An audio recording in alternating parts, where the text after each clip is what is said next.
baroodut. Nagaa keessanii. Akkanan bakka bu'ee dhufee dhaabbata tokko. Dhaabbatichi waamee jedhama.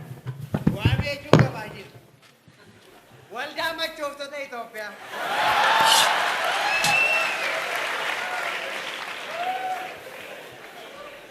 Waldaan keenya barana bu'aa cululuqaa argamsiise. Utuu koronaan mataarra nuyyuu. Utuu qawween mataarra nuyyuu.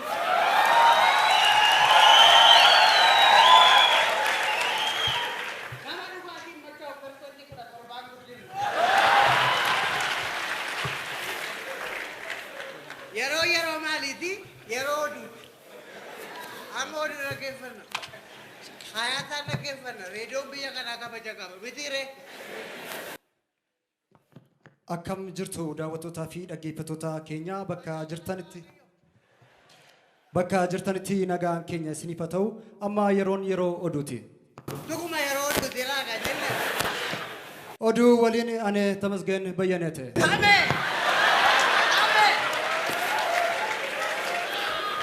Tamee beektu isa bara boo'ee nu boonsisee. Gadi tamee qaattil. Biyyoota addunyaa kanarraa lammiilee ishee baay'ee gammachiisuun beekaman keessa Itoophiyaan sadarkaa arfaffaa irratti argamu isheetu himame. Ameerikaa, Siwiidinii fi Norweetti aanuudhaan sadarkaa arfaffaa irratti argamtis jedhameera. Babal'ina oduu kanaaf tola eebbisa.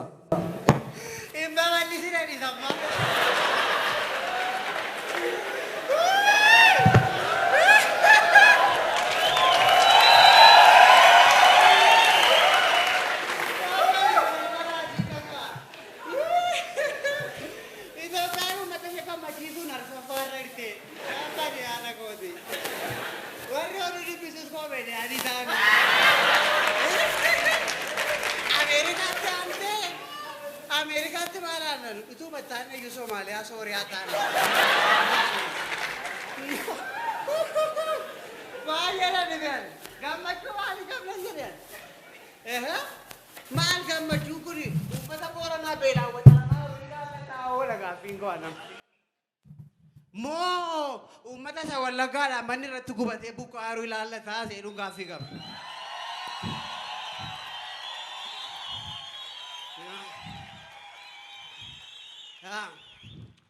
Booddee sii deebisa.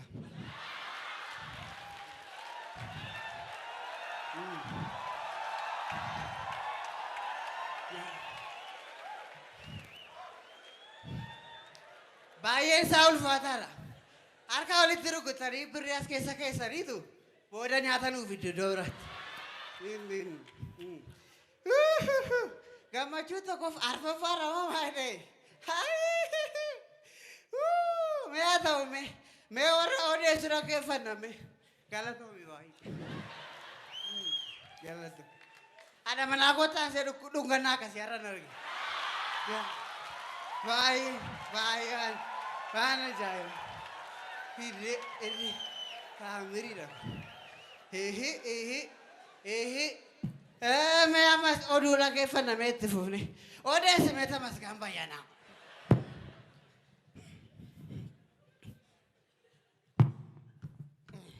Oduu biyya alaatiin immoo Raashiyaan Yukireeniin weeraruutu himame. Baga weerarte. Pirezidaantiin Yukireen wareegama barbaachisu biyya keenya keessatti kaffalla malee biyya gadhiisnee hin deemnus jedhaniiru. Pirezidaantii garaa kutataa.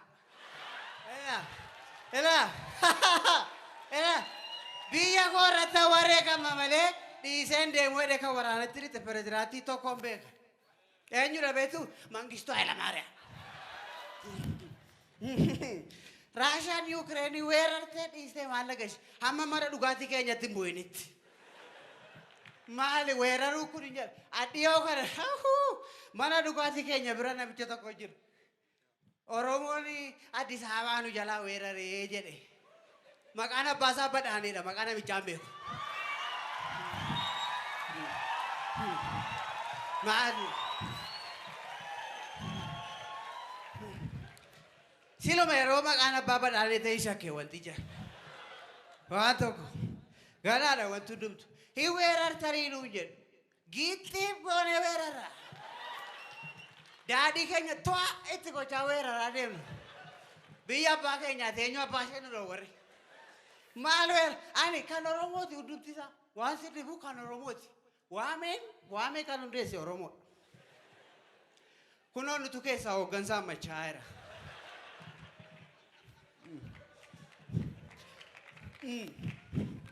Kanaafi anamma qabeenyi Oromoo daangaan qabu. Dhugaa dubbachuudhaaf. Ammas Addis Ababaa jiran kana Finfinneedhaan inni itti falmin. Haadha isheetti deebisanii bararaadha jedhan. Ani immoo bararaa humtuu Oromoodhaan jedhe. Bara haaraa isa jedhu irraa dhufee. Waan tokko wanti kan Oromoo taane hin jiru biyya lafaa kana. Kan isin waaqi garaa gurraacha mataa isaa kan Oromooti. Ela achi haa fudhatanii. Ela durii bara jaarraa 16 keessa Oromoon akka kana dhugaatiin hin dhufi iddoo tokko taa'ee dhugu yeroos hin deema ture. Utuma deemu akkas gara gaanfa Afrikaa kanarratti deemu biyya wayii argan. Achi booddee Somaaliyaa jedhan. Maal jedhani ree? Somaaliyaa jedhan. Somaaliyaa kan eenyutu jechuudha? Kan Oromooti. Beekaanis tooraan deebi'a gaaffiin keenya jenne malee amma Somaaliyaatti deema. Maal qoosti jarri jedha. Ilmi badhaanee maal qoosti jedha. Elaa kana qofa min akkas gara Aksuum kana beeka warra mana dhugaatiitti nan hima. Siidaa Aksuumii kan dhaabe Oromoodha. Waan tokko gaaffii kan hin qabu. Nutu dhaabee achi as deebi'ee mana dhugaatii jirra amma kun. Achi turee manii kun akkas reettii baay'ee argani. Garanaan immoo hoolaa baay'ee argani. Achi keessaa tokko dabballee tokko jira sirna gadaa keessa. Dabballeen immoo dura bu'uu baay'isa miti akkuma beektan. Achi dabballee kun reettii kana hirruu ho'e. Achi abbaan gadaa eeyyee reettii hiraa jedhe. Achumaan Eertiriyaa jedhanigaa. Achumaan Eertiraa kan eenyuuti? Kan Oromooti. Jirra deemsisani. Maal kana qofa? Akkas deemani gara dhiyaa Afrikaa. Gaafa dhaqani warri dhiyaa Afrikaa kun nama ta'anii waan biraa ta'anii hin beeku.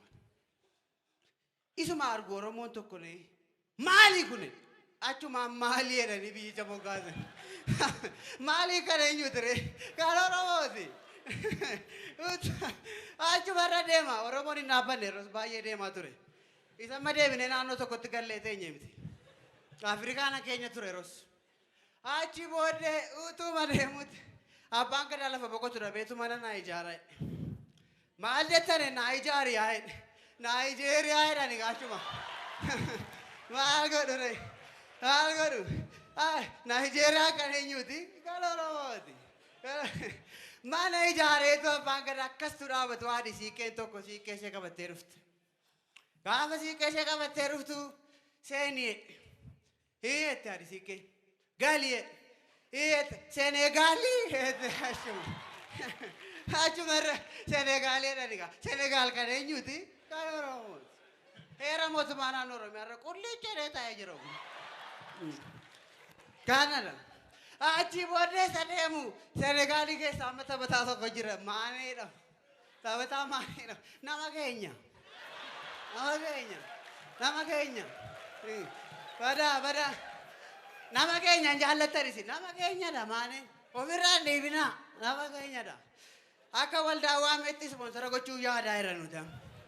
Maanee kun maal ta'a haadha isaatuu faranjii tokko wajjin jaalala jalqaba. Achi faranjii kana wajjin waan godhanii ji'a 9 lammaffaa sa'aatii 6tti mucaan gurraachi tokko dhalata. Isaan kan eeganii mucaa mati koo fuula ifaati mucaa gurraachi gaafa dhaabatu hundumtuu mana keessa dhaabbate. Maanni tuma jedhanii maanee ta'ee hafee mucaan. Maanee kan eenyuuti? Kan Oromooti. Keenya hundumtuu akkeenya. Waan jedhani kan keenya. Waa'ee Senegaalii deeggardaa soomna mana dhugaatii. Taphattoonni Itoophiyaa dhaqaniitu mo'amanii galanii jedhan. Maalirraa eegdan sinsila? Dhugaadha taphattoonni keenya baay'ee taphatan. Asii achi gara goolii isaaniitti baay'ee taphatu. Dhugaadha. Ani goolii egaa Itoophiyaa baay'ee jaallatu taphattoonni keenya. Isa gashuudha kan dhiisaniitti kan. Isa Itoophiyaa goolii tokko gashii ta'edha egaa. Mana dhugaatii raasoo akka hamee wayii. Akka nama beekaa ta'e hin beekanii na biratti hamatu jara. Achi booddee isa yoo Oromootu gashe malee biyyi kun kuftee turtee jedhan. Ay Oromoo. Achi booddee ani moo dhiisaa wanta kana na farsinaan qorannaan jedhe. Akka nama saayinsii fi teekinooloojii tamanuu tokkootti. Gaafan qoradhu goolee gaan Itoophiyaan goolee afur dhugees Oromoo ta'e arga. Elaamee haasabana. Nuti galees gashineesi wantichi Oromoo malaallata.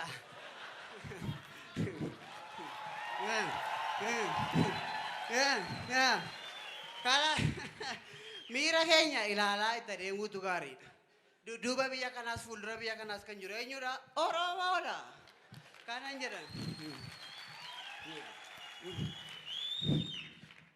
Amma tamasgeenitti deebinaa jechuudha.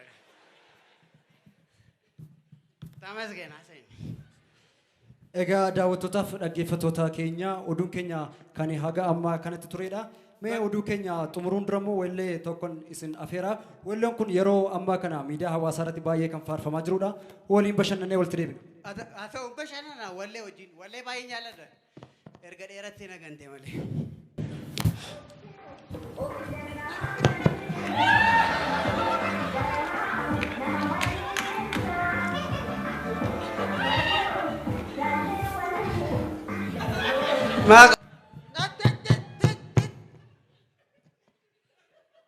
Haasaa sin afeerra moo sirba sin afeerra jedhanii. Maaltu garaa nama madeessa? Sagalee ishee garaa nama madeessa naan. Ay arti Oromoo akkasitti abbaa argite gudee damtaa maaloo. Mee jedhame waatu jira.